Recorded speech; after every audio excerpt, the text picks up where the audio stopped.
Hey y'all.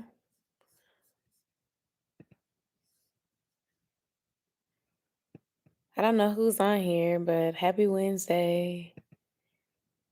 How are y'all doing? I'll be the first to tell you that I am glad that we are over the hump. Um, I just got through cleaning up the kitchen after eating dinner. Siah asleep.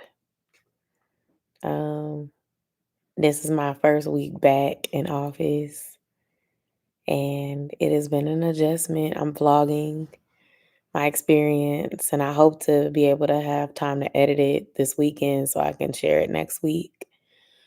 My goal is to continue vlogging every week, all year long, doing weekly vlogs that encompass my fitness journey and some of my moments behind the scenes. I haven't finished my prayer board yet. It's actually sitting over there in the floor waiting for me.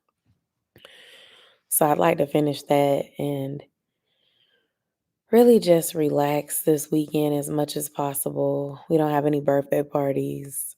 We do have a game. We're going to have a lot of games because my son is about to start baseball soon and he's in the middle of basketball. So um, sports will become a part of a routine as well. And that's something that I'm completely new to. My husband is not so much. He grew up playing sports and going to games and traveling for sports and things like that. I'm not sure if that's something that, this will evolve into, but I say that to say I just want to kind of document it in phases and show you all what I can and give my advice along the way. Um, I'm thinking about doing like a return to work advice series as well as I'm going through it. What am I learning?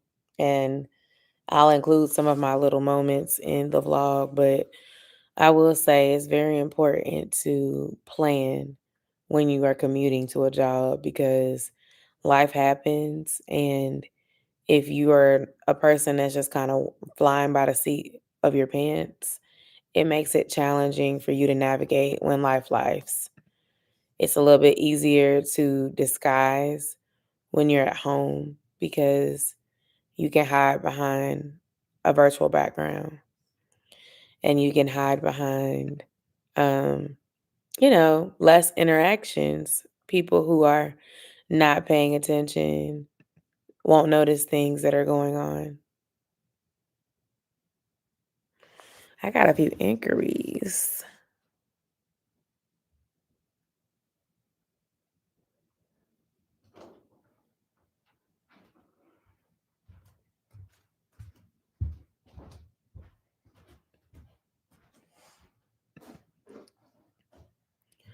Someone wants me to market their soap dispenser.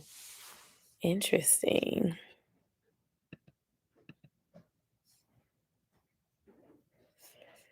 Oh, Valentine's Day decorations. That's cute.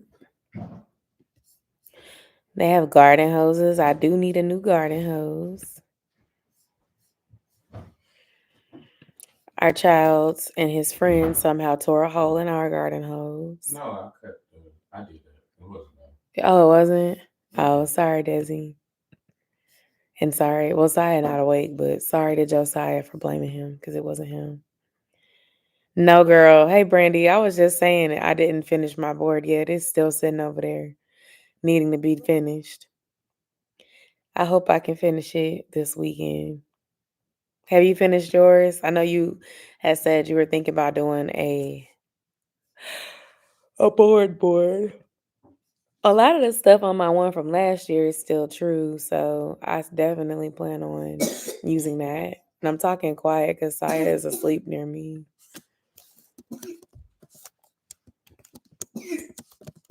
Ooh, that cough doesn't sound good. Depends on where you would for me to post the content.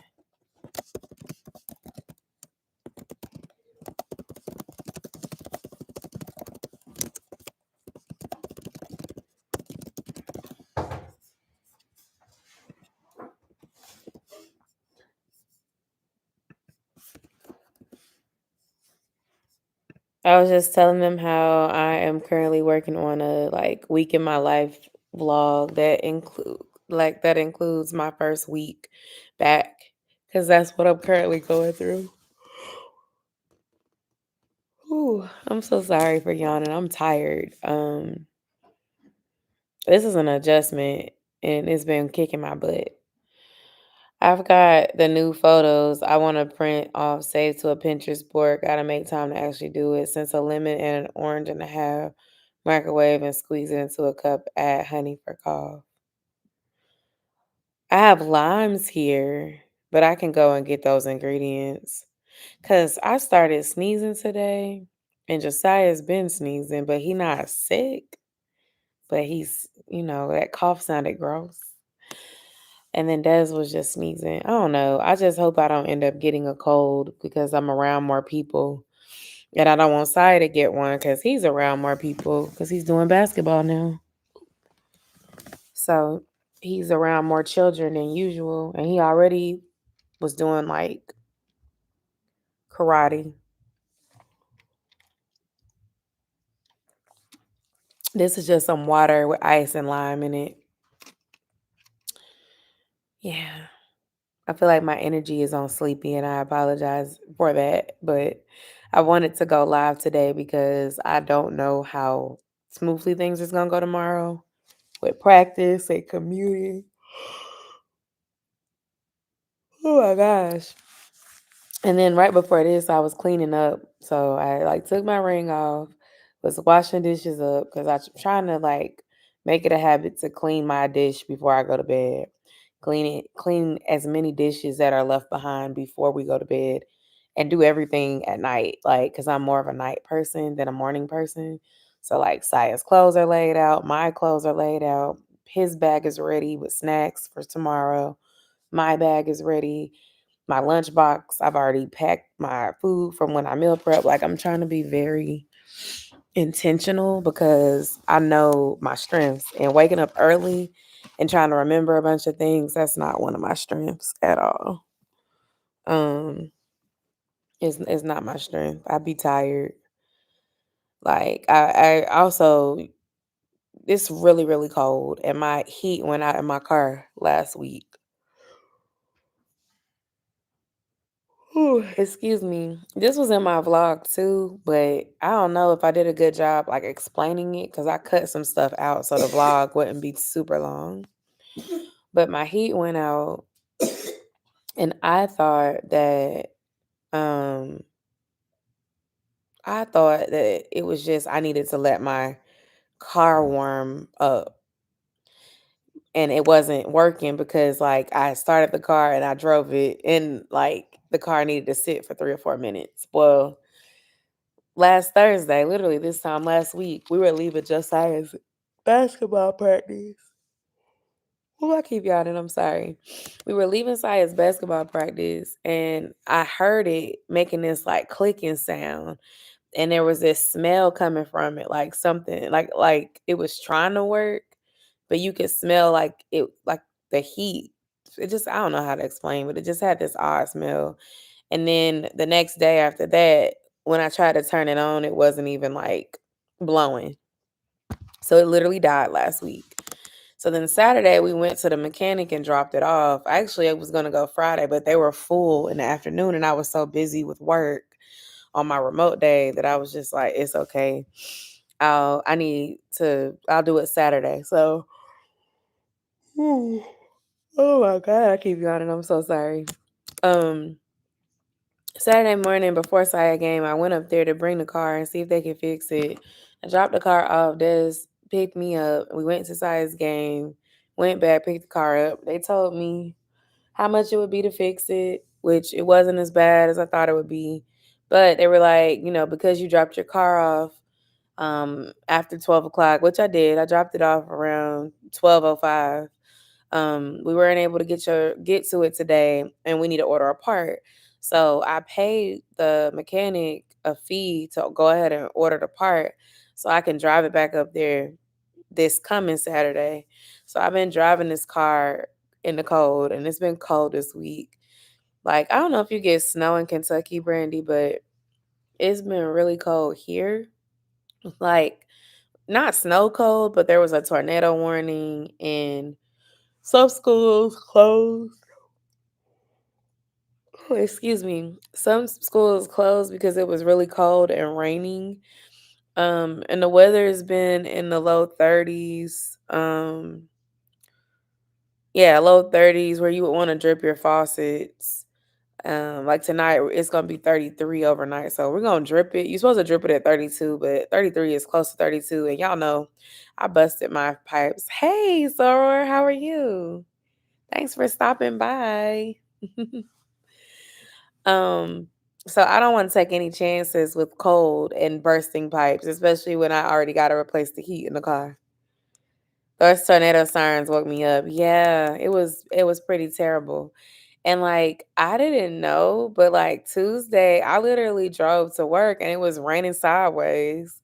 And when I get to work, I'm in the elevator and some like ladies are talking and I'm in the elevator with them and the lady's like, "Yeah, a tornado warning came across my phone in our county where we work." And I'm sitting here like, "Oh my God. I literally just drove in the middle of a tornado to get to work today." Like, I don't know how I feel about that. But it wasn't a tornado for real. It was just a warning. But still, I just feel like this is a time where I should have been like, I'm gonna work from home today. I didn't know that. But because it's the first week back, I'm not trying to be the first one to say, "Oh, I can't come in for this and that." Like I'm already gonna have to do it Monday of next week because we're not closed for MLK Day like we should be. So hey, Kwana, how are you? And the school is closed, so I have an understanding with my team. Like when the school is closed, I will be at home. Hey, what? How do you eat late? I'm hungry. I wonder what I should I have some strips, like some chicken strips, because that sounds good. And if I'm hungry, I do. Mo, hey Mo. If I'm hungry, I'm gonna eat late. Sometimes if I skip a meal and I haven't ate, I can't sleep. So yeah, definitely eat. But you also don't want to eat and go right to bed because that's not good for your food to digest. So it's kind of like a catch 22. But like if you're up and it's late, like right now it's kind of late and you're hungry, even though it's late and you probably gonna lay down within the next hour or so, I would still eat something, even if you eat something light. That way you're not going to bed with a growling stomach because that's uncomfortable at times. And if you really don't want to eat, then drink some water or some hot tea. I'm good, just chilling. I'm happy to hear you doing good. How is things going for everybody else this week? Your girl is tired. I've been working from home for a year, and I've been working from home most of the time for over 3 years. So this 4 days in office thing is interesting. It's not been terrible, and I'm grateful for that. I have a lot of gratitude because I came into it very apprehensive and nervous, as I've been talking about over the weeks. But it's just a major adjustment. And like, I just feel like I was telling Des earlier, I feel like I'm losing so much time because I'm driving and it's just so much. In the mornings, it's not so bad. Like, I've been getting up early. I be tired. I'm not saying I don't be tired, but I get up, I take Josiah to school, and then I go in. And while I'm driving in the morning, the traffic is a little bit lighter. I listen to gospel music on the way in or some sort of inspirational or funny type of videos. Like the last 3 days, I did gospel. The first day, my dad called me because he knew my heat was out in my car, telling me to go buy this basically like a portable defroster thing you plug into the cigarette lighter in your car that will kind of heat the car, but it also will help keep your windows from like fogging up because he knew the like weather was going to be bad, which I thought was really thoughtful because I'm like, why are you up and you don't have to be you're calling me to tell me about something to get for my car. That's so thoughtful. But anyway, um I also try like funny videos, like something that's gonna put me in a positive mood going into work. And then the part that is the difficult part to me is when you drive home, because when you coming in, you kind of cheerful, you trying to get through the day, you good. I think at the end of the day is when you start feeling tired and you've now worked all day and you're ready to go home. And so when you meet traffic on your way, it can be a little bit draining. And I have a whole schedule that I've had in place for the last 3 years, like homework, gym, this, like, it's a lot. And I just, like I said, I feel like I'm losing a lot of time that I was giving during the day. Like, I had an unexpected load of laundry to do earlier. My husband helped me out. But with both of us gone for most of the day, it's like that laundry did not get dried until maybe 15 minutes ago, even though the load was started earlier today. And it's just like, if I would have been here, that laundry would have been done before noon while I was working. I just feel like I'm losing efficiency. You're welcome, Mo. Girl, this week has been weekend. Yes, it has. It has been weekend. I hope tomorrow it's a smooth day. I'm gonna try to get some rest soon. What time is it? Yeah, I'm gonna hop off of here in about 10 minutes. I'm gonna give me some rest so I can have a smooth day. I made the mistake of staying up until like 1 a.m. Sunday going into Monday, and I was tired. I was so tired when 6 a.m. came. And then Monday night, I was so tired, I went to bed before 11 because I was exhausted. And then yesterday, I went to sleep before 12, but not before 11. And I couldn't sleep. Like, I went to sleep, but then I would wake up. I don't know if it was the weather outside or what, but it was like I kept having odd dreams. And that kept waking me up. And I was just like, oh my goodness, I just want to sleep straight through. I don't want to have any freaking dreams. Yes, Sora, you're right.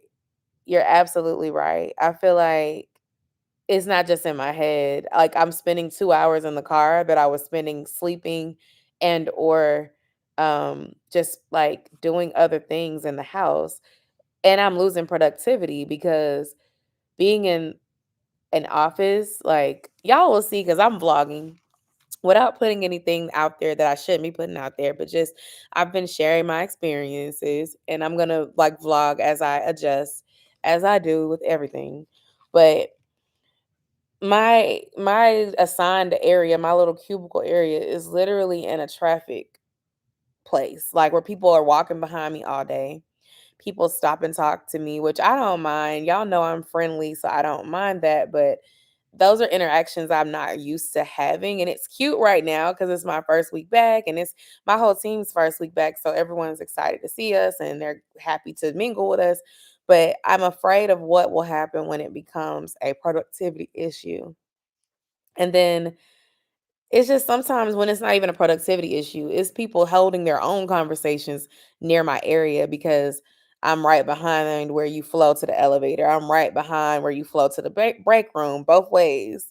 So people tend to nest near where I work and talk, and it's distracting. And so, like, I'm gonna probably have to start putting on my headphones and listening to. Thank you, Mo. I appreciate that. Like, Imma have to probably start putting in headphones and listening to music, and listening to listening to, like, podcasts and things like that to when I'm trying to focus because it's very distracting right there. But also because I'm in a high traffic area, it's not like when I'm at home and I play my jazz music to kinda get me in a going mood while I'm working, or I'd play, like, a video or something. Like, I have to be mindful because I'm in front of people. And it's not like I'm doing something I'm not supposed to be doing, but it's just like managers are walking by, people are walking by all day. Like, I have nerves because like 4 years ago, like, let's fast forward back to 2018 for a second. Or maybe that was more than 4 years ago, but let's pretend like the math was mathing. Before the pandemic, I remember like being stereotyped because I was seen on my phone. And that was even after I had already told someone in management that like my dad was sick and he was in the hospital. Um, I had a lot going on. I had a sister with cancer at the time that is no longer with me now, but at the time she was living and dealing with cancer. My dad and my stepmom had their health things going on. So Yeah, I'm on my phone, and I'm a mom of a child that was like in pre-K. So yeah, I'm on my phone, but I'm not doing my work, and I just like the office politics and stuff. It gave me like a bad experience. So when I got home, once I got used to being home, I really learned how to maximize that. Like my mental health began to be a priority again. Like when my sister ended up passing, I learned how to stop prioritizing work over my family, and I started learning how to stand up for myself and set professional boundaries. And I also started to prioritize physical health, and I started getting back into fitness and stuff. And just a lot of great things blossomed out of being at home. And so giving that freedom back, if you will, to go back to a hybrid schedule, which in my opinion, hybrid means more flexibility. Hybrid means you get at least 2 days at home, not one, which let me not complain because one is better than zero, which is what it was before the pandemic. It used to be zero some weeks. And then other weeks it'd be one day, but it wasn't a set day every single week. It would be like, you can choose, but you got to talk to your team. Oh, if they're working on Tuesday, you need to be, if they're working from home Tuesday, you need to be there Tuesday.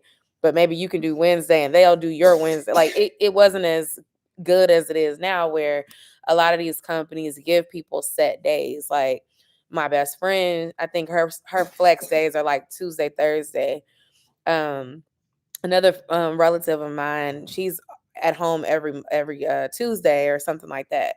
My husband has flex Thursdays. Before they changed it to 4 days a week, we used to have Mondays and Fridays, and you were supposed to come in Tuesday, Wednesday, Thursday. Then it was they changed it to Monday, Tuesday, Wednesday office, Thursday, Friday at home. And then they took Thursdays away and made it back in office. Like they just started progressing it and making it more strict. And prior to them saying Monday and Friday, I want to say when they made people return, they said people can choose as they wish what 2 days they work from home and what 3 days they stay in office. Now, I will say I heard because I was, not affected at the time because I was remote, because the team I was on was remote. But what I heard was some people were not coming in like they were supposed to. So, of course, the bad apples became the excuse to take away the privilege for everybody. But I just also think that a lot of companies felt like they were losing money on renting spaces to run their businesses, and their associates and employees are sitting at home. But I feel like they gained productivity. Our expenses were going up, our Wi-Fi, our power, our whatever, because we're doing our jobs from our house. They're not incurring those expenses. So I feel like it's a win-win. I remember like getting COVID in 2021 and working the whole time. Ask me if I do that again now that I'm back in office. Not only am I not showing up, but I'm also going to be off all the way too. I'm not working from home with COVID, flu, strep, or none of it. Bad migraine, like I'm going to be out for the day because y'all had the best of both worlds, and you're not going to get it both ways now that y'all wanted to switch it back for productivity and connection. Maybe God is giving you this as a stepping stone for something else. I think so too, Quana. I do. I think so too. But I gotta be consistent with this YouTube thing and my fitness journey and all the other things that I'm trying to do. And don't get me wrong, like when I get into these tangents, I'm not saying I'm not grateful for where I am. I'm not saying I don't like what I'm doing. I'm just saying that I didn't understand the logic behind creating a reason for our whole team to come back when we have been doing well where we were. Um, but I get it. I get it. I get the bigger picture of it. The overall department that I'm in. A lot of those people are not at home all the time, so we were kind of voluntold to come and join a department because of some realignments or whatever. And I feel like they try to be fair to the whole department, and I get that too. But when I signed my offer letter, a year ago almost. If February, mid-February would be about my year in the role I'm currently in. It was for a location independent, which means remote position. So I feel like even though even though everybody else is not, like, that's different. Like, they didn't sign papers for something that was, but I did. So I feel like it's still kind of unfair in a way. I'm making the most of it though. And it's not terrible. Like I said, like, on a positive note, I do feel like because I have that office space, when I am able to focus, I'm getting my stuff done. I feel like, you know, I'm able to separate, at least for now. I've been separating. Like when I come home, I'm at home. And when I'm at work, I'm at work. So that's been a positive. I've been seeing so many familiar faces and making new connections with people. The conversations I've been having with people have been great. I don't really get those opportunities virtually, but I also, I'm pretty good about doing stuff to allow me to meet new people too. Like I volunteer with the African American group at my job. So I do that on the side of my full-time job, and I think that's allowed me to meet people too, even while being in a remote role for the past year. So I just feel like if you want to do something, you're going to do it, whether you at home or not. Hey D, how you doing? I feel like some people are more productive in their house. I really do. Um I just think also for folks who don't live close to where an office is, anyone who has to drive in somewhere, you're going to lose productivity time because they're commuting to and from somewhere. And I think also just in the office, there's a lot more socializing than I was doing when I was at home. And it's not even like my choice at times. I find when I have meetings that are in person, people tend to get off task and start talking about stuff that don't have nothing to do with why you're meeting. And I feel as though meetings run over and that cuts into your time to do stuff and actually get stuff done. I was not productive when I worked from home. I used to clock in and then go to Olive Garden or take a nap. Oh my gosh. I was just thinking that. See, you are the exception to the rule, D. You the reason why we got sent back. I'm just playing. No, I think part of the reason we got sent back is also folks making those TikTok videos showing themselves doing nothing and saying working from home be like,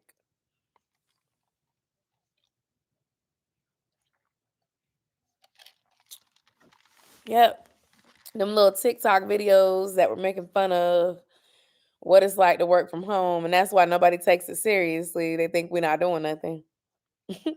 My manager messaged me on Teams and asked me to call him. I just went right on ahead and emailed my 2 weeks notice. He had to beat him to the punch. Oh my gosh. You think he knew you was at Olive Garden though? Or maybe he just saw you was away.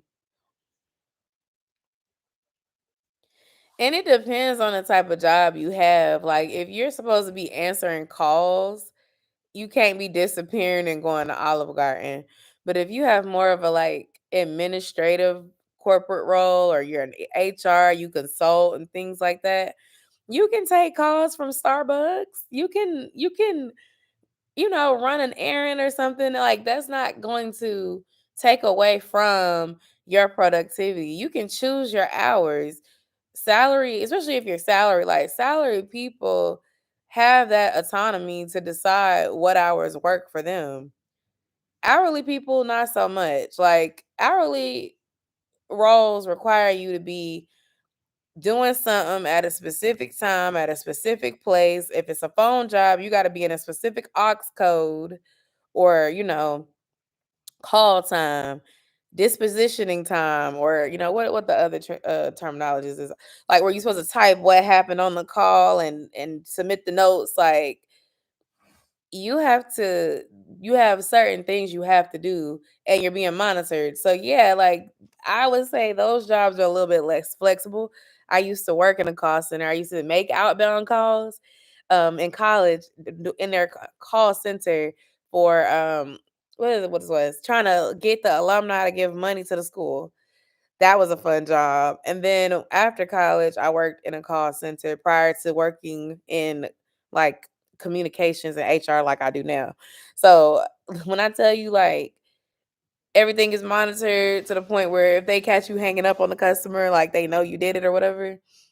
So it's like, yeah, you don't have the same freedom. But even if you are in a call center role from your house, you still can eat your snacks. You still can cook your dinner. You still can run out laundry and you still can like get things done in the house because you're at your home. Like when I was working in a call center role, I didn't have the pleasure of working from home. I don't know. I might have not left. I probably would have though, because the money wasn't money. And once I moved into a house, when I was living with my dad, the money was fine. When I had to start paying adult bills with my husband, and we wasn't having um the help from our parents anymore, I was like, oh, I got to get something else. But I say that to say, like, I don't know. You just I feel like now like my days off are not going to be as relaxing. Sunday I'm going to try to make my rest day cuz I need a reset day. And I mean a true reset day, not a day where I'm up cooking all day, running errands all day, going to birthday, but like a reset day where I don't do much. Maybe a errand, not a bunch of stuff.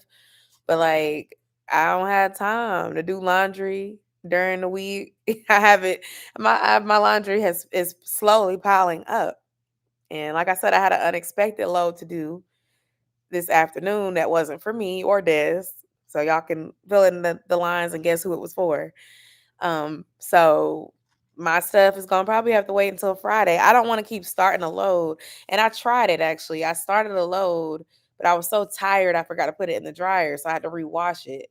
So I was like, nah, I'm not doing that no more. Like I gotta wait until probably Friday because I'm still able to be at home on Friday. So maybe Friday will be that day. But I'll tell y'all now, Fridays I already had a lot on my plate because bi-weekly on Fridays I'm typically doing grocery run for the next 2 weeks. In addition to working, because I work all day that day too, but I would just usually get up really early or I'd go after work. And then sometimes on my lunch break, I might run an errand, like go to the bank, something that takes 30 minutes or less because I have an hour that I can take. So it's just, like I said earlier, I feel like it's caused me to lose time. And I guess for folks who have more essential roles, like if you were working with kids or you working in the hospital or somewhere where you didn't really get to work from home, you probably like, oh, well, I'm not new to this. I'm true to this. I've been doing that. I used to do it too, but it just feels foreign to me after 3 years. I've relearned my way of life and now I have to go back to something that isn't really the best. Hey, Miss Nunya, how are you? Happy New Year if I haven't told you already. I always wash clothes and then just let them sit in the hamper. Yeah, I try to fold my clothes and put them up after they come out the dryer. I do. This just reminded me I have a load of dishes in the dishwasher that I got to start. Girl, yes, go and do that. Don't be like me. Don't forget about it and then it just be sitting there and then tomorrow you be mad because you can't cook nothing. Don't do that. I was in a bed all warm under the covers. Girl, yes, half sleep. Don't do it. Thank you, Miss Nunya. And yes, time is flying. No way it's been 4 years since 2020. Exactly. Exactly. Time is flying. Time is definitely flying. I'm drinking some water with a lime in it. Ooh. Ooh, not I just poured it on myself. And it's cold. It got ice in it. Ah. I'm just happy I didn't spill it on my laptop because that's how I'm streaming with you guys right now. Oh, Lord. Say I'm sleepy without saying I'm sleepy. I should have just brought it up like this. I don't know. And I don't learn my lesson because I'm still trying to show you guys anyway.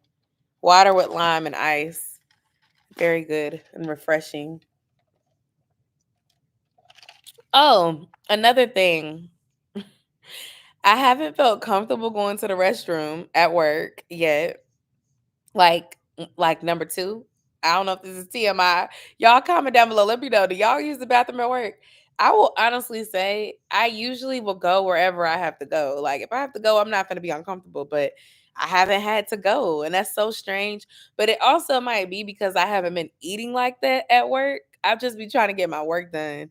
I did eat my lunch today though, and they did feed us Tuesday, so I ate. But it's like I just be trying to get my work done so I can go. And then also, like, one thing I'm struggling with during the day is drinking my water. I drink way more water at home. And I don't know if it's because I don't want to have to pee every like hour on the hour, but I'm just like, oh, I used to go to another floor in the building. Yeah, I do that too, though. I would do that too. I don't want to stink up my floor, but it's a lot of floors. So let me just go to another floor where, no one knows me. Just in case you have to do the awkward walkout after you done blowing it up and everything.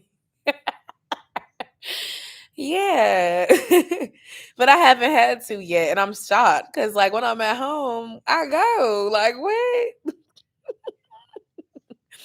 When I worked in a call center, I went to a different floor and handled my business. Exactly. Exactly. Just go for a little walk. I don't like using the bathroom outside, so I hold it. And I understand that too, like, because it's not comfortable. Like, sometimes when you have to use it, you want to be able to be comfortable, like, comfortable, okay? Like, as comfortable as you need to be so it can come out smoothly. And you're never going to be that comfortable in a public bathroom. A cute water bottle helps me drink my water. My husband has a really cute one. He bought it, and I thought he was buying it for me because it was blue and purple. Des, can you bring it so I can show them? like, look, I'm gonna show y'all the water bottle, and I want y'all to comment below and let me know if you think that if you would have saw this bottle when it was brand new sitting on the table, if you would have thought it was for you too. And it's cute. I said, "Oh, Desi, you bought me a water bottle," and he was like, "No, that is for me." And so he uses that to help him remember to drink water throughout the day. He did offer to buy me one, but I was like, no, it's okay. I don't use bottles. Like, and I don't. Like, I have water bottles that I bought and like I don't use them. But I usually like to bring like bottles of water with me and drink them. It's just I don't know. I haven't been making it through 3 bottles of water, and I know I normally would do at least 5 between 8 and 5 o'clock. So I gotta drink more water. And one thing I do like is in our break room we have the good ice. So I probably do need to get like a large cup that I can fill with ice and with water, and then just drink it. Desmond, Brandy says she has the small version of your water bottle. I keep seeing that blue to purple ombre. It's so cute. It's a girl at my gym who works out with me. We dance together. She has the small version of his bottle too. I seen it in class today. I said, that look like my husband's bottle, but it's skinnier. It's probably is that a gallon? That's a gallon. That's over a gallon. And the one that the lady had was probably like the amount of two 16.9 water bottles. So yeah.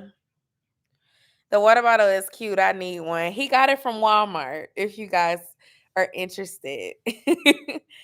But yeah, I think a cute water bottle would be cool. I feel like it would be a conversation starter too. Also, I have not decorated my desk, and like I want to go to CVS or Walgreens and print some pictures out so I can put maybe like 10 pictures up on my little area. Maybe do like some school pictures of Josiah. Try to find like a cute family photo. The pictures me and my dad and Siah took in December, I'll probably put one of those up. And then just some random ones of me enjoying life so I can look like I live in that cube, I guess. And when I say live, I don't really mean like live like I live at home, but just like something so people know it's me when they see it. And, you know, I don't look like I don't desire to be there. Because it's not that I don't desire to be. How do I say it without. I guess what I'm trying to say is I desire to have the job. I just desire to work wherever I want, whenever I want. Okay. Take a picture of your vision board and put it up. Girl, I thought about that. I actually thought about making a mini vision board to put in my space for 2024. Or even taking the one that I did last year and putting it in my cube because I have to be there 4 days a week. So it's like when I'm starting to feel drained, I can look over at it and be like, "Hey, you working towards this thing, right?" Um, I'm gonna figure something out, but at a minimum, I could take a picture of my completed vision board and put it in my cube. That's a good idea.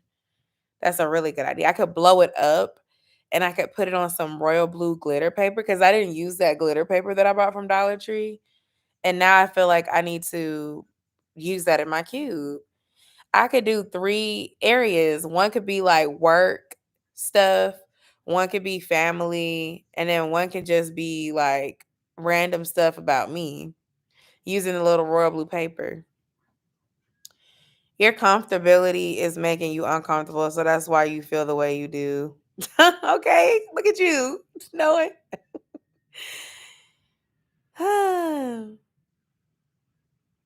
Holding it is not healthy for a colon. No, it's not. I just saw that, Brady. You're right. It's not. It's not. But I don't want nobody. I don't want to be embarrassed either. You got to get you some of that. That what's it called? Pre poo spray that you spray in the toilet, and it's real strong and it smells really good. And you spray that in there first. That way you can mask your smells.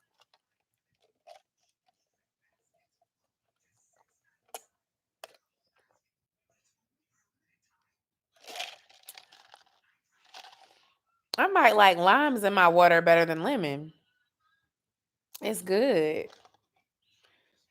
What y'all eat for dinner tonight? I ate a bowl with some beef in it. And that's what I'm gonna eat for lunch tomorrow too. But I appreciate y'all coming to talk with me. Y'all cheered me up because I was definitely feeling drained. But my husband was like, "So you gonna skip your live today?" And I was like, "No, I don't want to skip it. I gotta be consistent."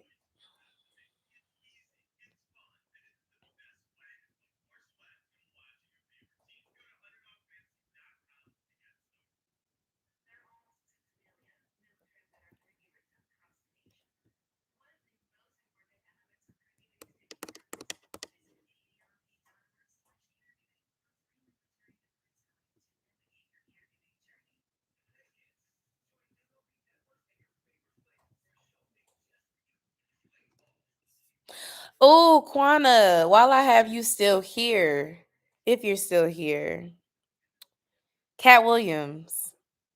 I watched the interview last weekend and I didn't talk to you about it because I hadn't seen it yet. But it was so awesome. What did y'all think about the interview? Shrimp and broccoli pasta sounds good. Blunt spray from the corner store also helps with the smell. It sure does.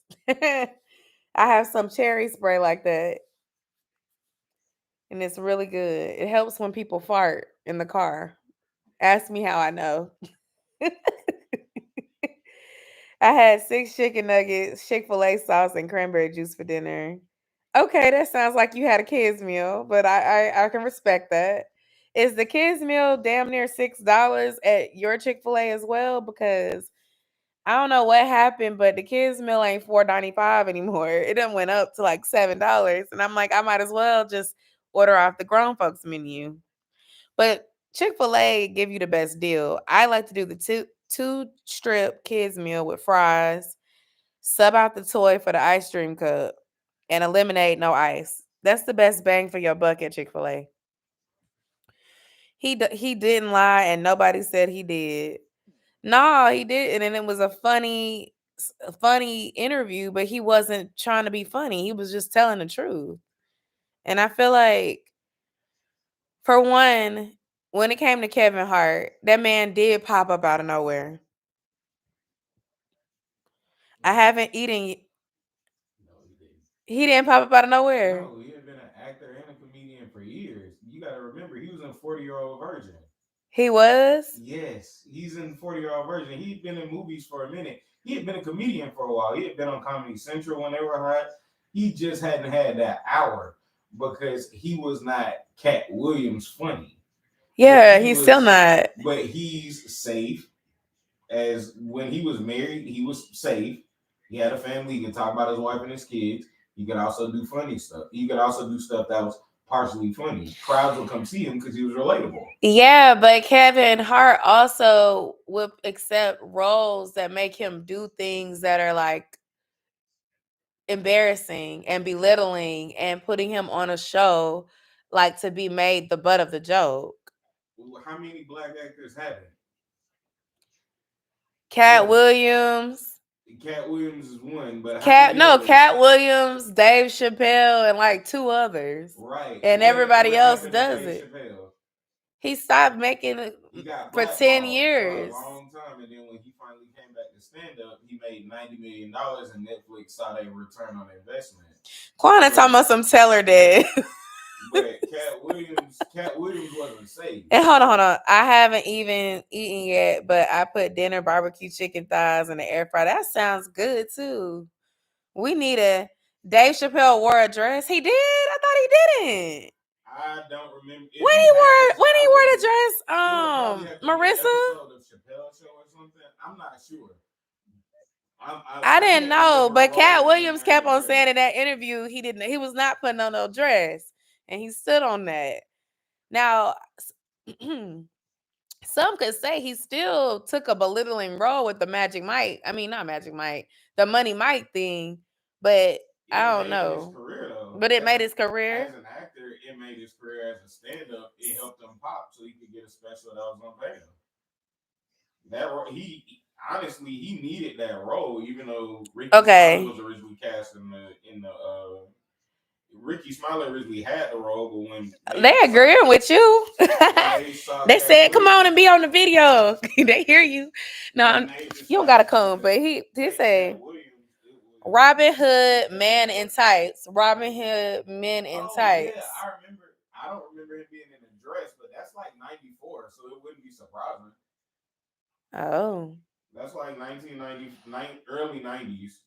And at that point, and then Quana said Dave wore the dress with the white actor. He dressed like a fair maiden in the Renaissance era. See, there you go. Then that's the so you can. His was just subtle. You were able to slip it in just based on having to hire somebody. But bro, you gotta think they even put Ving Rhames in a dress. Yeah, and I mean Mrs. Doubtfire. That's a white actor that did it. It's plenty of and Jim Carrey dressed like a woman as well, but it still doesn't take away from the fact that when it comes to black male actors, they're always trying to put to light a man that's pretending to be a woman. Like Tyler Perry's career is literally him pretending to be a grandmother. And there was no lie told when he said that Ricky Smiley and Tyler Perry cannot act outside of the dress. Now, I don't watch a lot of Ricky Smiley's stuff, but specific to Tyler Perry, when he's like Alex Cross, I still haven't made it through that movie. I cannot take him seriously outside of Uncle Joe and Madea. But do you think that's because you were originally introduced and only saw him as that? No, probably. I think the reason why he accepts that is because all of his stage plays where you originally saw him as Madea, you never thought, oh, that's Tyler Perry. But once you saw, oh, the dude who voices Madea is a guy, it put everybody in a funny movement, in a funny kind of mood. Correct. You were you were in a time where being gay was not accepted like it is now. And that's what I'm saying. You're casting black men and you're making them act like black women, and you're portraying the black women in a negative way. Like my Sora said, it's never a flattering portrayal of a black woman either. Medea is loud, ghetto, angry, shooting stuff up, joking about being a hoe. She disciplines the kids, yeah, but she don't really follow Christ, because she follow Christ, but then she be misquoting the scriptures because she don't really follow Christ. It's not really the best example. And then you look at like Martin being Shanae. It's a ratchet neighbor with lipstick on, and they making her ugly. And yet, in the time now that everybody's complaining, when that stuff was coming on, nobody had nothing to say for real, because it wasn't taboo in the moment. Folks were laughing. Dudes were pissed. Yes, even pissed, now. But when dudes were pissed, they were considered to be soft and sensitive, and you can't understand. It's supposed to be funny. And now that black women are starting to understand, oh shit, they're a caricature of us. Now we're uncomfortable because now it's not funny anymore. It's based in reality, but it's not funny because a black man shouldn't be picking at a black woman. But you also have to realize it goes across the board. Look at what they do, said white actors. A lot of those white comedians who are actors also get put in dresses. Look at Adam Sandler. Look at Jim Carrey. Look at David Spade. Look at all those guys. Yeah, Adam Sandler did a movie where he pretended to be his sister, and there's plenty of them who get put in dresses. It ain't an unusual thing. That's a power move. Preach, Minister Des. It's a power move. It basically says we can control you with this dollar, and so long as you can be controlled by the dollar. You'll put on whatever we tell you to put on until you get enough to not have to do it no more. And she said it's always so hold on. Marissa said it's always insulting and stereotypically negative. And Quana said black men only act like women because they are making a mockery of them. And then she said, preach, Minister Des. And then Brandy said, somebody please give Des a podcast. I mean, it's the business of show business. I understand, but that's all Kat was saying. Kat wasn't not saying anything that we don't that I feel like he was saying stuff that others have said, but people wouldn't listen. But nobody came out saying he was lying about any of it. Because it was true. Because this is a financial status that you ain't in. This is a business that you are not a part of. You got to start understanding, once you start getting money where people can say, oh, I got 7 figures, I got 8 figures, I got 9 figures, and your money don't talk for you no more, your position starts to talk for you, where you can force people to do stuff. Because if you live and beyond your means, even as a millionaire, and you're in debt, even though you're worth $100 million, you need that next check. So you'll do anything for it. You gotta work for that money because you don't know how to manage your stuff. And you're dependent on this lifestyle. You're dependent on being on that movie screen and people thinking you're special. You're dependent on all this special treatment that you're used to. Because you don't know anything different since you've been in that limelight. So now, yeah, he does, Quan. I agree with you. You're willing to be a rat on the wheel because what else do you know? Yeah. It ain't personal, it's business. And some people are willing to make the money, and other people are willing to leave the money behind. It's all on what you want, but you can't. Like, what people can't do is be holier than thou because now, oh, you did this for some money. Truth be told, bro, if we both had the same opportunity, you'd probably be in a dress too. If you had a $5 million check attached to it. That caught me off guard too. I wasn't expecting him to talk about Steve wearing a wig during the Steve Harvey show. I honestly. Bruh, who has a perfect fro? Nobody has a perfect fro all the time. Ever. Nobody ever has a perfect fro all the time. Your lineup is always clean. The corners are always clean on your fro. always, bro. So you thought it was a wig too? Yeah, you got a square fro and it's always perfect. Nobody does that unless you get your hair cut every single day. I thought he was getting it cut because he was a celebrity. I didn't look like no wig to me. It's unheard of, like to be thinking that men are wearing a dang wig. No, That's it's not.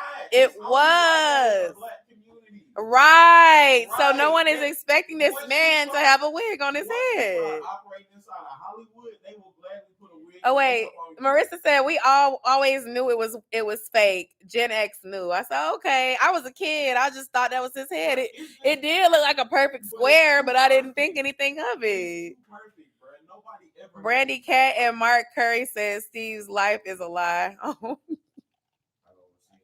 nothing to do with that. Mm-hmm. I mean, but it's not. And then he said he almost, what did he say? He almost hit Cedric's stomach or something. He said if Cedric, what did he say, y'all? I don't remember, but it was so funny. I was just like, dang, Cat. He came with violence. Literally, we didn't even make it 5 minutes into the interview before he started taking shots. But you gotta 5 minutes in, he went from saying, yeah, this is a good cognac. It has notes of, it has notes of this and that. But hey, let me tell you something. You have an allegiance to losers. I'm like, wait a minute. But also realize something too. Well. Shannon Sharp had interviewed all them people, and they got on there lying. No, what I'm telling you is realize this. Cat Williams is currently on a tour. Oh, I know, and this just helped him sell a whole bunch of tickets. I want to go and see him. I look. He ain't gonna be in Atlanta. We got to go on a trip to see him. But one thing I also realized is you get headlines rolling when you trying to make some dough, and now you just added Kevin Hart's ex-wife to your tour. So now you really trying to push people to come see you.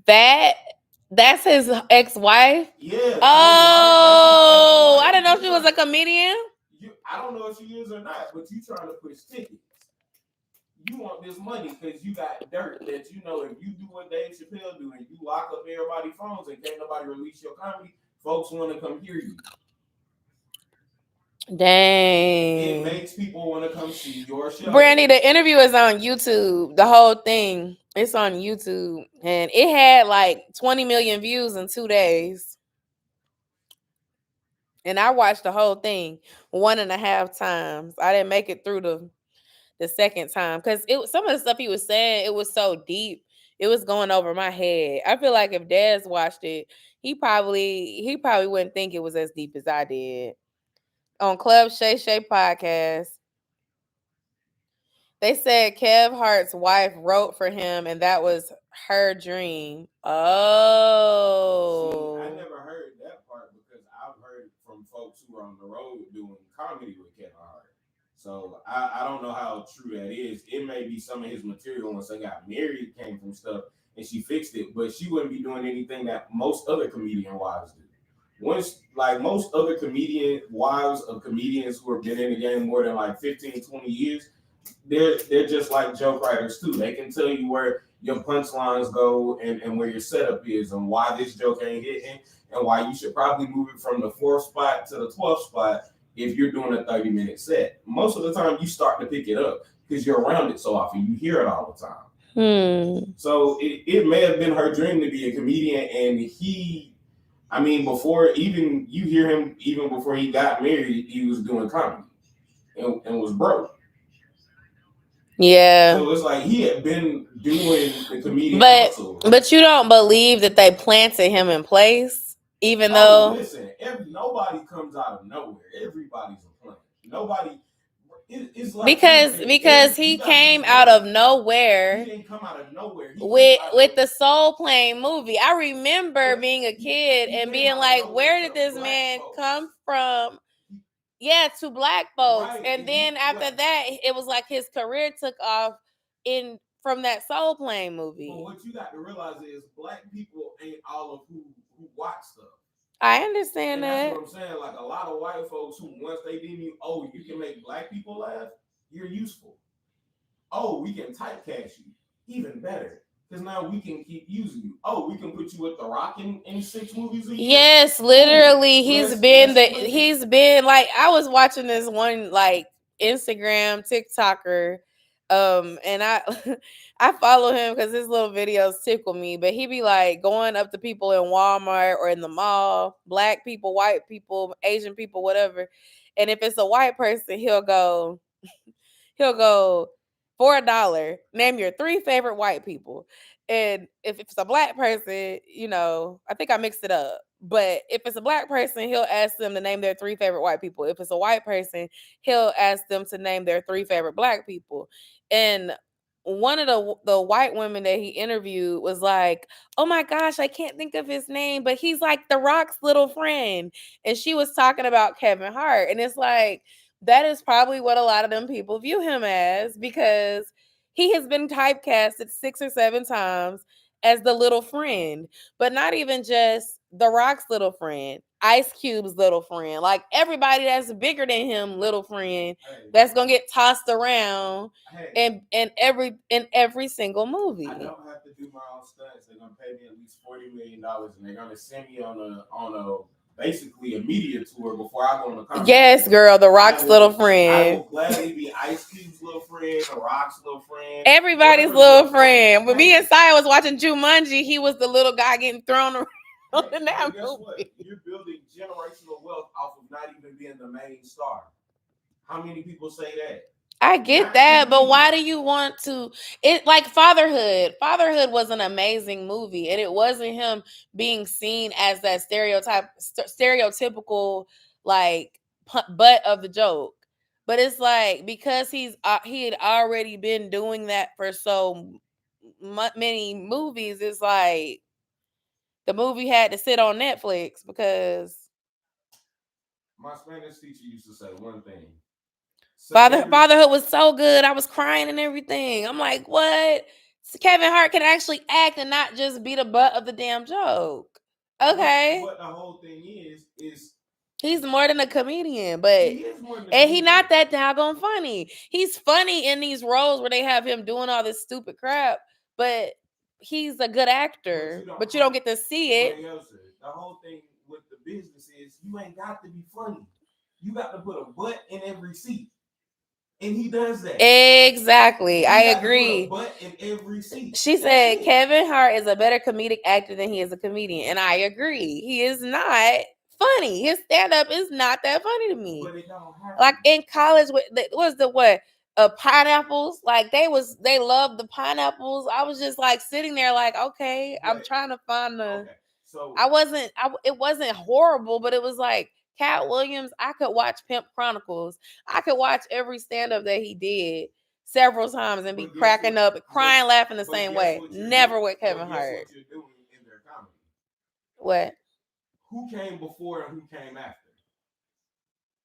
Wait, what? Cat came first and lit it up in a way that most other comedians wouldn't, just based on his demeanor, based on the fact that brother would wear a perm, based on the fact that he would talk about feminine stuff that a lot of times would be seen as metrosexual, but because he always had a hot girl, he always was talking about smoking weed, you always had certain drinks, you always had a lifestyle you could promote that. Hey, Kira. It gave you a platform to where women wanted to be with you and guys wanted to be you, even though if you were just looking at him without knowing anything, you wouldn't want to be him. Now, if you turn around and give me a comedian that's the same height but don't have the same charisma, don't have the same look, is married, so he's not single, so most women are not going to really be attracted to him because you don't have that much money yet. Most of your movie roles are not that funny as far as being compared to Cat Williams. Most people are not going to find you funny anyway. You're replacing somebody they didn't want to lose. You're never going to fill Cat Williams' shoes. It was never going to be in the cards. You lost Cat Williams by force, not by choice. You didn't get to turn the channel on Cat Williams. So everybody wants him back. You want him back. You didn't get to turn the channel on him? Yeah, because he got snatched out of Hollywood before everybody got to basically say, Cat, we don't like you anymore. Goodbye. Black community didn't get to do that. He basically got himself in trouble, and Hollywood was like, okay, sir, until you get your stuff together, we just gonna move you over here. Appreciate you. When you get your stuff together, come back. And then he got in trouble, and you got in trouble for fighting, and you got choked out by a middle schooler or a high schooler or whoever. Yeah, I remember all of that. And you had your stuff, but the thing is, the black community still wanted to see you shine because you left the spotlight before we wanted you to, and you got replaced by somebody who could not fill your shoes, not by choice, but it was comparison. Okay, hold on. People are commenting stuff. Hey, Kira. Hey. Brandy said Kevin Hart cracks me up. All right. Yeah, that was the one that got on my nerves. I was in college when that one came out, and everybody loved that one. It would have a few funny moments, but it was just stupid. It wasn't I don't know. He had a good storytelling, but it was just like, okay. And then she said, people said the only reason we laughed at his older stand-ups because he was relevant to us then and now he is not. Kevin Hart. That's the same thing Des just said. So Des agrees with you. Cat Williams is E. E. Okay. And then Kira said, but I love Cat Williams' interview. I love people who be straight up and honest. That interview was hilarious and I thought it was awesome. I agree. Brandy, you gonna learn today, yeah, because he used to say you gonna learn today, yeah, and make all the funny faces. Like, yeah, that was funny, but it just didn't make me laugh like Cat Williams. I don't know. And then Karen said, I laugh at all the older Kevin Hart stand-ups. The newer ones weren't that funny to me. And then Kara said, I do like Mike Epps, though. I also like Mike Epps. But he's just, I don't know, he's not as funny to me as like the other people we were talking about, but I like the way he tells stories. And I also feel like he's a good comedic actor as well. What? That Negro ain't funny at all. He okay. He a good host. He be on tour with like Chico and others, and he's a good host. Yeah. With funny people. And he's good at creating the environment of laughing with the other people. Okay. I go see Cat at a part with Bay. Hold on. I go see Cat April 12th with Bay. I want to go. I'm going to travel to go see it because he's not coming to Georgia. He's going to be in Alabama, Nashville, and Florida. I said, well, you just skipped over Atlanta. Dang. We support you here, don't we? I guess he said no. And then he's doing a Netflix special, and it's in California. And I tried to get those tickets, and they're sold out. I saw Mike Epps when he was on tour with DC, and he's a hilarious host. Exactly. That's why I think he's funny. He's a hilarious host. And his Netflix special, he be like, snap that back. That's funny to me. That's hilarious. Comment if you know what I'm talking about. That's funny to me. You have, I guess you have to understand. That's funny. Like we got different kind of comedy. That's funny. Like I ain't never heard of no vinegar in no bathtub until Mike Epps. Like that was funny. Yeah, you think it was funny, nobody can top Uncle Bernie at all. Oh no, period. Bernie was hilarious. You want some milk and cookies? Bernie for his time, definitely. I like Bernie. I saw Mike Epps when he came to Hard Rock, and he was cool after the show. He took pics with us and everything. That phone been lost though. Oh no, you lost your picture. My hubby think Bernie is so funny. Yeah, he was funny. Snap that back. Yes, see, yes. That was That's over there like, no, that's not funny. Or he said it was funny, but that's his only funny joke. I can't really think of another one that made me laugh, but that one, exactly. Who says that about a comedian you call funny? But he hosted, and it was funny. Whose headline that had a Netflix special. People should know more than one funny joke from you, and everybody. All I know about Kevin is pineapples. And all right. Oh, I got some other ones. It ain't YouTube appropriate, but it Okay, what else? Give another one. Oh, when he was talking about his dad doing smoking crack, and how they got the money for it at the funeral. Yeah, it was like this. Oh, He had yeah. other jokes, I forgot about that. See, that didn't resonate with me. Like, I remembered, but it's like, oh, okay. That ain't. He had good stories. Like I said, Kevin did good storytelling, but it would be like he would build it up pretty long, and then he'd get to a funny part of what he would say. But it made it memorable, though. For some people, yes. For most people, I mean, for most people, you're right, because everybody, because I remember going to see it with a bunch of people from school, and I didn't find it as funny, but a lot of everybody else did, and that's okay. We don't gotta find the same things funny. But I remember watching Cat Williams in that dang green outfit and that perm with the little flips, and I was laughing the whole way through. I'm gonna peel his muffin cap back blue. That's so weird laughing. I'm just like Uncle Richard Jr. I'm just like, okay, like that was Look. Oh Lord, y'all done got this man laughing over here. That's funny, though. That was funny.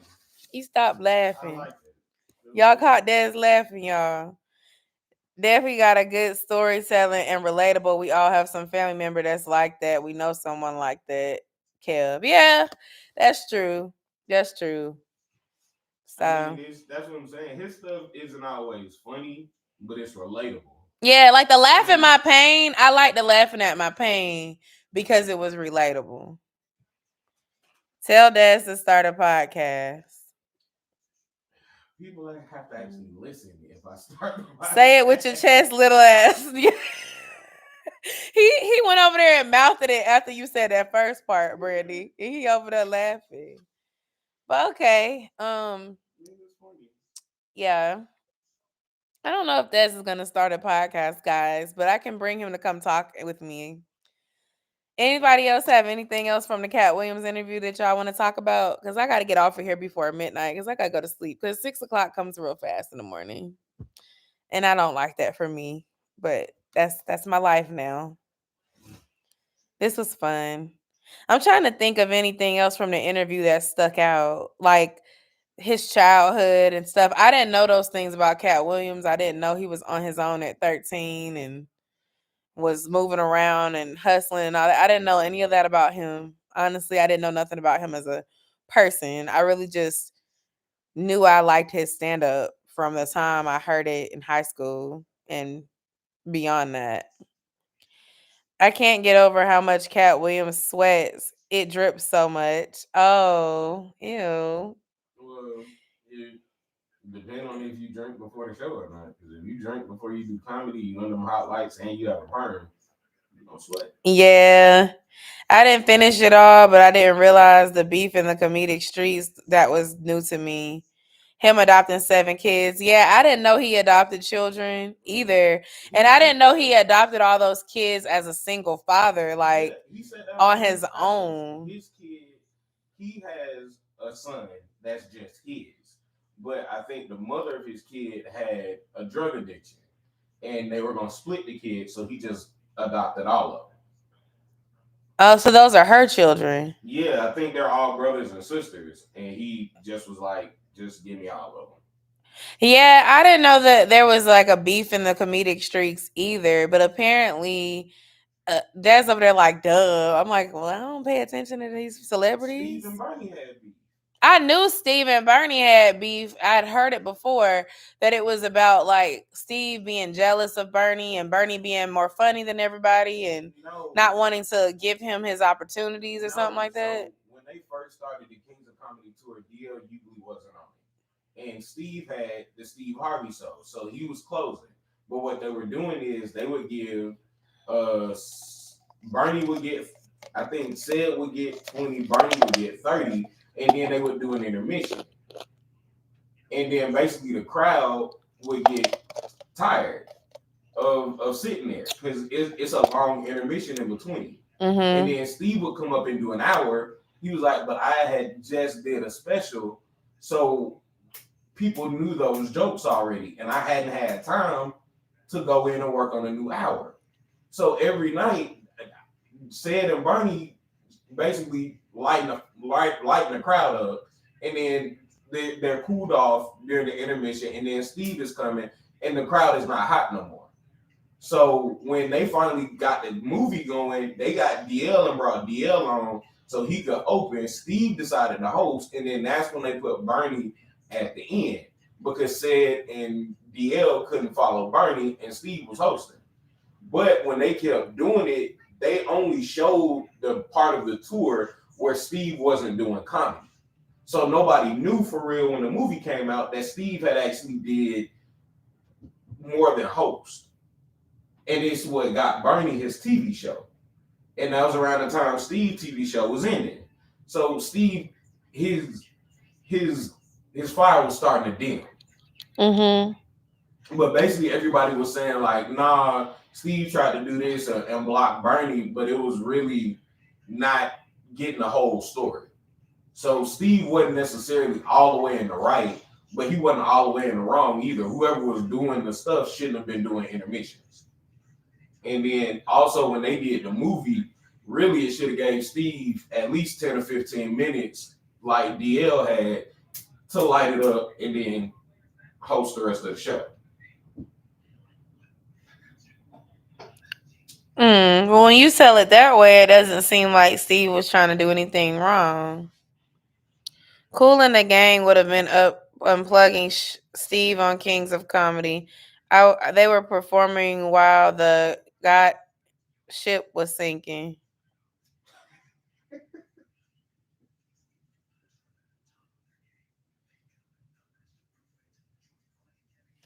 I don't know. So, what about Cedric stealing one of Cat's jokes and reusing it?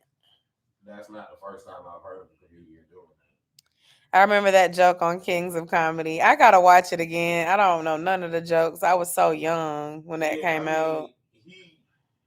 You have a lot of comedians who one write similar jokes, so it's not, especially a lot of times you're writing based on what's going on in the world, and a lot of times people will bounce jokes around if you don't perform in similar places as folks, especially if you're a headliner and somebody else is not. People will steal jokes. It's not the first time it's happened. Yeah, Bernie had warned, don't do your don't do your material around comedians because they'll steal it. But also, Cat Williams told a joke verbatim on Comic View, and Cedric basically took the whole damn joke and just replaced the word car with ship or something. Yeah, that spaceship. Yeah, and it's like, I don't know, that's plagiarism. Like, that's not impressive to me. Nah, but like I'm saying, he's not the first, and he won't be the last comedian to do something. And I didn't even think the joke that said ended with, which apparently stole, wasn't that funny. That the spaceship. Oh, I bet it wasn't. It was hilarious. At the time, How did the joke go? Do you know? It's a long joke. Oh, it's long. Yeah, that's what he was saying in the interview. It's like one of them jokes where you have to kind of tell a story and you have to set it up. Yeah. And at the end you say something and you know it goes together. Yeah, that's what Cat was explaining. Yeah, but that's why he knew it was his damn joke. Yeah, because when Said closed, he pretty much got a standing ovation. Said stole the joke from someone else. Barnes's Bamas.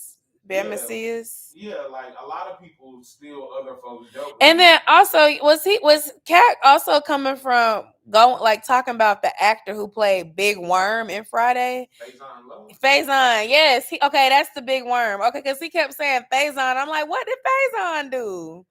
And he kept on talking about Faison too. Faison, Eddie Entertainer, Steve Harvey. I can't think of anybody. He didn't have nothing negative to say about any of the new school comedians. Nothing negative to say about them.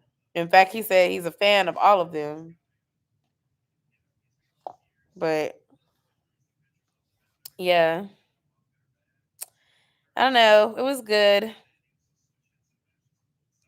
I just like when Said sung the Jamaican song, Woke Up This Morning, I Was Hungry, locked in my cupboard. It was bare. I fixed myself a sandwich, had peanut butter but no jam, and can't you find me? Shout out to the 85 show comedians. Yes, they are all great. All of them. They're very funny and naturally talented.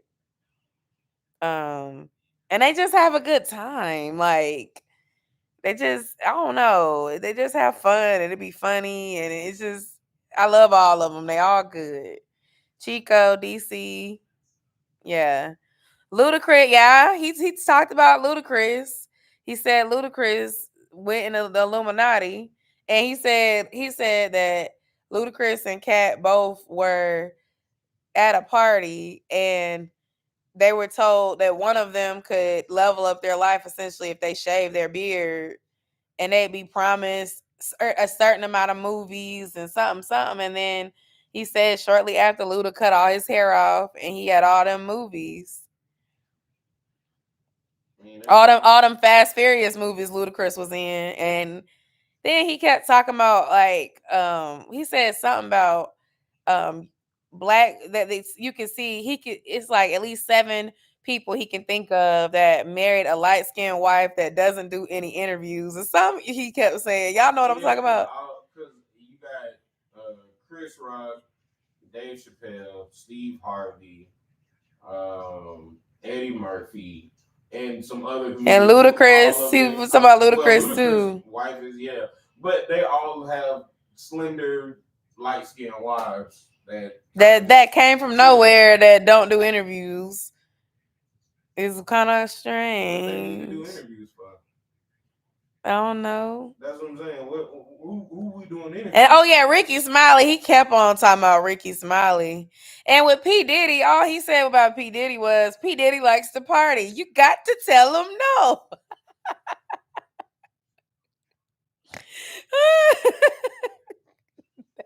It was how he said it. That was funny to me. Okay.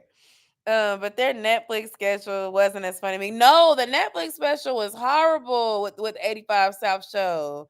I didn't like it at all. I was so disappointed. And they filmed it right here in College Park, which is in Georgia. Light skinned wife with an effed up face. That's right. That's what he said. I'm like, that was so mean. It was heavily edited. Clearly, because it wasn't funny. I'm just like, this, I could have watched it on YouTube because the YouTube videos are more funny. Yeah.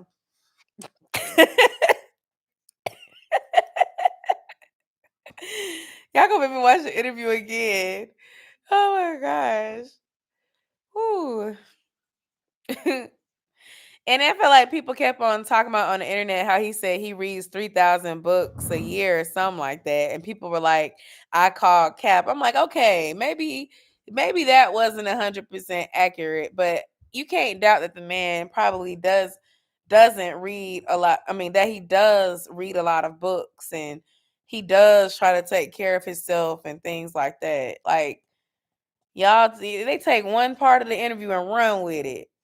Is Cat Williams married? If so, how does his wife look? He's not married. He's not married.